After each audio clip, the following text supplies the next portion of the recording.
সুজয়বাবু বড় সজ্জন লোক, পাড়ার সবাই এক বাক্যে সে কথা মানেন।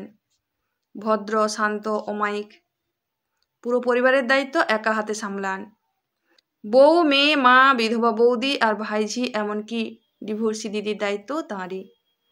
মাকে তিনি মাথায় করে রাখেন, মাকে জল গড়িয়েও খেতে দেন না। মায়ের কথাই সংসারের শেষ কথা। মাইনের পুরো টাকাটাই মাস পয়লাতে মায়ের হাতে তুলে দেন। বিধবা বৌদিকেও সুজয়বাবু ভীষণ সম্মান করেন। তার যাতে কখনো মনে না হয় যে স্বামী নেই বলে সংসারে তিনি অবঞ্চিত, সেদিকে সুজয়বাবুর কড়া নজর। হেসেলের দায়িত্ব মা বৌদিকে দিয়েছেন, তাই প্রতিদিন কি রান্না হবে, কে কি খাবে, বৌদি ঠিক করে দেন। কিন্তু তা বলে হাত পুড়িয়ে রান্না করার জন্য কেউ তাকে বাধ্য করেন না, সেটা বাড়ির ছোট বউই করে দেয়। প্রতি মাসে বৌদিকে 1000 টাকা হাত খরচ দেন সুজয়বাবু, যাতে বৌদি নিজের ইচ্ছে মতো শখ আহ্লাদ মেটাতে পারেন। ডিভোর্সের পর থেকে দিদি বড় খিটখিটে হয়ে গেছে, কোথায় কোথায় মুখ ঝামটা দেয়ছে। কোনো কাজ করতে তার মন বসে না।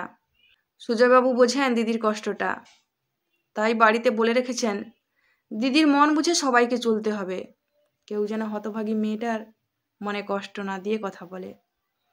দিদির হাতেও মাসে মাসে 1000 টাকা হাত খরচ দেন সুজয়বাবু। মেয়ে আর ভাইঝিকে এক চোখে দেখান সুজয়বাবু।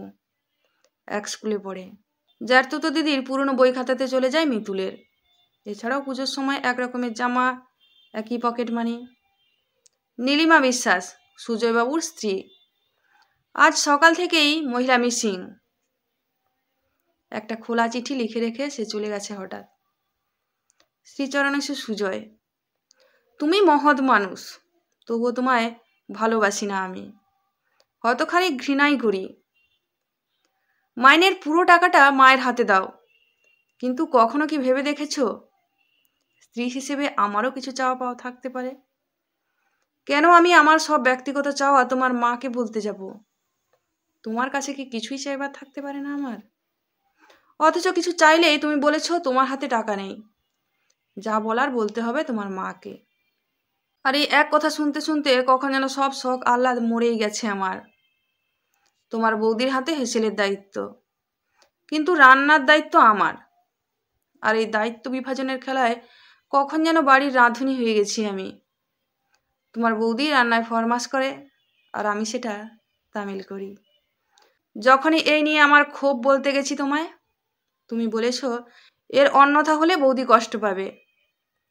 আর আমার কষ্ট, আমি যে এই ব্যবস্থায় দিনের পর দিন কষ্ট পাই সেটা দেখতে পাও না আমি জানি। আর তাই একটু একটু করে ঘৃণার পাহাড় জমেছে আমার মনে। তোমার দিদির কষ্ট বোঝো তুমি, তাই তার হাজারো কটু কথার পরেও আমায় চুপ থাকার নির্দেশ দিয়েছিলে, কারণও হতভাগী। আর আমি ভেবে দেখেছো আমি কতটা হতভাগী? যে স্ত্রীর স্বামী শুধু ভালো মানুষের খেতাব পাবার নেশায় নিজের স্ত্রীকে পড়তেই পারে না, তার চেয়ে অভাগী কে আছে? তোমার বৌদি, তোমার দিদি মাসে মাসে হাত খরচ পায়, কিন্তু বউকে দেবার সময় কোনো বাড়তি টাকা থাকে না তোমার। তাই দিনের পর দিন খুন হতে থাকে আমার সমস্ত প্রয়োজন, আর তোমার প্রতি থাকা আমার বিশ্বাস আর ভালোবাসা। ভালো মানুষ হতে পারলেও তুমি হেরে গেছো সুজয়, কারণ তোমার স্ত্রী তোমায় ঘৃণা করে। তুমি কোনোদিন ভালো স্বামী হতে পারোনি। তাই মেয়েকে নিয়ে চললাম আজ সংসার ছেড়ে, নতুন চাকরি জোগাড় করেছি। তুমি থেকো তোমার ভালো মানুষের খেতাব নিয়ে। ভেবে দেখো একবার নিভৃতে একটু কম ভালো মানুষ হলে কি খুব ক্ষতি হতো? ইতি নীলিমা। সুজয়বাবু হাঁ করে দাঁড়িয়ে আছেন চিঠিটা হাতে নিয়ে। নীলিমা কোনো ঠিকানা রেখে যায়নি। আসলে নীলিমার কথা হয়তো কখনো আলাদা করে ভাবাই হয়নি। ও তো অ্যাডজাস্ট করতো সবসময়, কিন্তু মনে জমেছিল এত ক্ষোভ। তবে কি ও চিরদিনের মতো হারিয়ে গেল? আর কি কখনো ফিরে আসবে না? সত্যিই তো সবার কথা ভাবতে ভাবতে ওর কথাই ভুলে গেছিল সুজয়বাবু। কিন্তু যখন চোখ খুলল তখন যে বড্ড দেরি হয়ে গেছে। নীলিমা! পাগলের মতো চেঁচিয়ে উঠলেন সুজয়বাবু। ফাঁকা আওয়াজটুকু প্রতিধ্বনি হয়ে ফিরে এলো শুধু।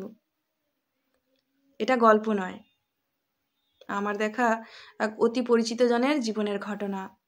আসলে সুজয়বাবুর মতো অনেক মানুষই হয়তো আমাদের চারপাশে আছেন, যারা সংসারে ক্রমাগত মানিয়ে চলা মানুষটিকে বড় সহজলভ্য ভেবে নেন, তাই তাকে নিয়ে আলাদা করে ভাবাই হয় না।